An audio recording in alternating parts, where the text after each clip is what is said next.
আপনাদের সকলের মধ্যকার পরমাত্মাকে আমার প্রণাম। আজকে একটা বিশেষ ব্যাপারে আপনাদেরকে একটু সচেতন করার জন্য এই ভিডিওটা করছি। দেখুন, আপনাদের সবার সাথে বোধহয় এটা হয়, আর আমি বেশ কিছু কনসালটেশন করলাম, করে তার হাতে কলমে অনেকগুলো প্রমাণ পেয়েছি যে এটাই সত্যি হয়। ধরুন, আপনার কুণ্ডলিতে হচ্ছে প্রারব্ধ, এটা হচ্ছে আপনার পূর্বজন্মের কৃতকর্মের যে ফল, সেই ফলস্বরূপ আপনি জন্মের সময় এরকম একটা চার্ট নিয়ে জন্মেছেন, যেটাকে লগ্ন কুণ্ডলী বলা হয় বা চন্দ্রকুণ্ডলী হয়, বিভিন্ন রকম কুণ্ডলী হয়। এটা হচ্ছে আপনার জন্মছক, মানে এটা আপনার প্রারব্ধ, এই নিয়ে আপনি জন্মেছেন। যাই করুন না কেন, এই প্ল্যানেটারি অবস্থানের যে ফলগুলো সেগুলো আপনাকে ভুগতেই হবে। এবার আপনি আপনার অরাটাকে যদি স্ট্রং রাখেন তাহলে আপনার সাফারিংসটা কম হবে। আপনি বেশ ভালো কিছু রিচুয়ালস, ভালো কিছু রেমিডি আপনি করলে সেই সাফারিং আপনার কম হবে, বাট আপনাকে ভুগতে হবে। এটাই সিস্টেম। একটা বিশেষ জিনিস যেটা আমি দেখেছি, যে যার যেই জিনিসটা করা উচিত নয় না, সেই জিনিসটা কিন্তু সে বেশি করে। কেন বেশি করে? তার ভালো লাগে সেটা করতে, কেননা সে জানে না যে এটা তার কি প্রবলেম করতে পারে। ধরুন, এই ক্ষেত্রে যদি আমি বলি, এটা আমি গতদিন একজনকে কনসালটেশন দিয়েছি, তার হচ্ছে কুণ্ডলী। এখানে দেখুন, ফার্স্ট হাউসে বসে আছে কেতুদেব। এই ফার্স্ট হাউসে কেতুদেব বসে থাকলে সেই মানুষটির ইনটিউশন পাওয়ার খুব ভালো থাকে, অন্যকে ভালো বুঝতে পারে। কিন্তু এ কি প্রবলেম করে? প্রবলেমটা হচ্ছে সেই মানুষটির পায়ের সমস্যা করবে, স্পাইনাল কর্ডের সমস্যা করবে, নার্ভের ইস্যু নিয়ে আসবে, এমনকি তার কিডনি সমস্যাটা কিন্তু হবেই। ফ্রিকোয়েন্ট ইউটিআই, কিডনি ডিজিজেস, এগুলো কিন্তু তাকে সাফার করতে হবে। আশ্চর্যজনকভাবে, মানে কোইন্সিডেন্স বলবো, সেই মানুষটি যেই ফোন নাম্বারটা ব্যবহার করছে সেটা হচ্ছে এই ফোন নাম্বার।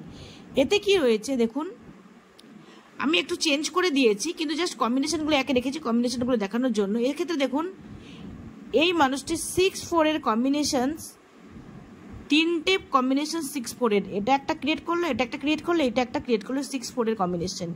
এই 6-4 কম্বিনেশন যেটা করে সেটা হচ্ছে ফ্রিকোয়েন্ট ইউটিআই হবে, কিডনি সমস্যা হবে, পুরুষ মানুষ হলে বয়স বাড়ার সাথে সাথে তাদের বিপিএইচ, যেটাকে বলে বিনাইন প্রস্টেটিক হাইপারপ্লাসিয়া, মানে প্রস্টেট গ্ল্যান্ডটা বড় হয়ে যায়, যেটা কিন্তু কমন একটা সাফারিং বয়স্ক মানুষদের ক্ষেত্রে। এই নাম্বার দীর্ঘদিন ইউজ করলে সেই মানুষটা কিন্তু তাই হবে।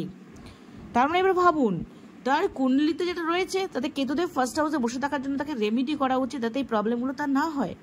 অথচ সে জানে না, যেই ফোন নাম্বারটা নিয়েছে, ন্যাচারালি তার কাছে এসছে, ভালো লেগেছে নাম্বারটা নিয়েছে, সে তার মধ্যে এমন কম্বিনেশন যে তার ওই প্রবলেমটাকে আরো বাড়িয়ে দেবে। এটা শুধু এই ক্ষেত্রে নয়, যেই মানুষটির ব্ল্যাক কালার একদম অ্যাভয়েড করা উচিত, আপনি দেখতে পাবেন তার ওয়ার্ড্রপে সেই ব্ল্যাক কালারের ড্রেসে ভর্তি। শপিং মলে গেলে তার ব্ল্যাক জিনিসের দিকেই মনটা আটকে যায়, ওটাই তার পছন্দ হয়, এমনই হয়। এটা শুধু একটা ক্ষেত্রে আমি জাস্ট এক্সাম্পল দিলাম, বাকি বেশিরভাগ ক্ষেত্রে তাই হয়। কুণ্ডলিতে যেই প্রবলেমটা রয়েছে, ফোন নাম্বারটা কিন্তু তার কাছে এমন আসে, সেই প্রবলেমটা আরও বাড়ায়। যাদের দেখা গেল এই যে 7th হাউস, যেটাকে ম্যারেজ হাউস বলা হয়, বিয়ের ঘর, বিজনেস পার্টনারশিপ, বিজনেস দেখে, বিয়ে দেখে, পার্টনারের কন্ডিশন দেখে, এই ঘরে দেখা গেল তার এমন কিছু প্রবলেম রইলো যে কিনা তার ম্যারেজ লাইফের প্রবলেম। ধরুন, রাহু রইলো বা স্যাটার্ন রইলো, রাহু আছে, কেতুদেবের দৃষ্টি রয়েছে, তার marriage life already problem, March রয়েছে। সেই মানুষটা দেখবেন তার এমন ফোন নাম্বার নেবে যেখানে মাল্টিপল 7, যেটা আরও ম্যারেজ লাইফের প্রবলেম করবে। এটাই হয়।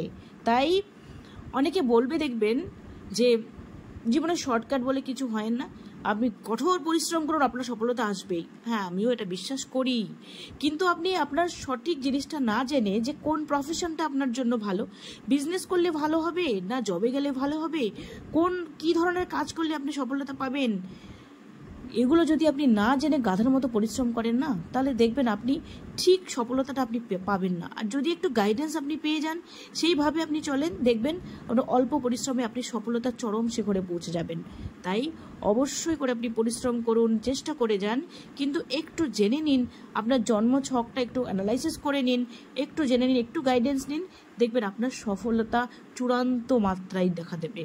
আর যে সমস্ত মায়েরা তার সন্তানকে নিয়ে সচেতন, তাদেরকে বলবো আপনারা অবশ্যই জন্মছকটা বানিয়ে একটু অ্যানালাইসিস করিয়ে নিন, আপনার সন্তানের কোথায় স্ট্রেংথ রয়েছে সেটা জেনে নিন, সেভাবে তাকে চ্যানেলাইজ করুন। দেখবেন অল্প দিনের মধ্যে সে সফলতার চরম শিখরে পৌঁছাবে, আদারওয়াইজ তাকে কিন্তু চরম প্রবলেম ফেস করতে হবে।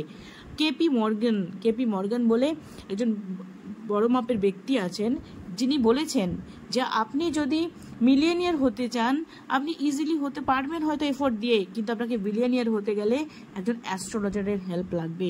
আপনারা নেটে সার্চ করে দেখতে পাবেন। হ্যাঁ, এটাই সত্যি। আপনি কি যদি সঠিকভাবে আপনি সঠিক জায়গায় পৌঁছাতে চান, অবশ্যই করে আপনি যদি একটু অ্যানালাইসিস এগুলো করে নেন, দেখবেন আপনার লাইফটা অনেক বেশি সহজ হবে। ভালো থাকবেন সবাই। যদি মনে হয় যে আপনাদের ভালো লেগেছে, একটা লাইক করবেন।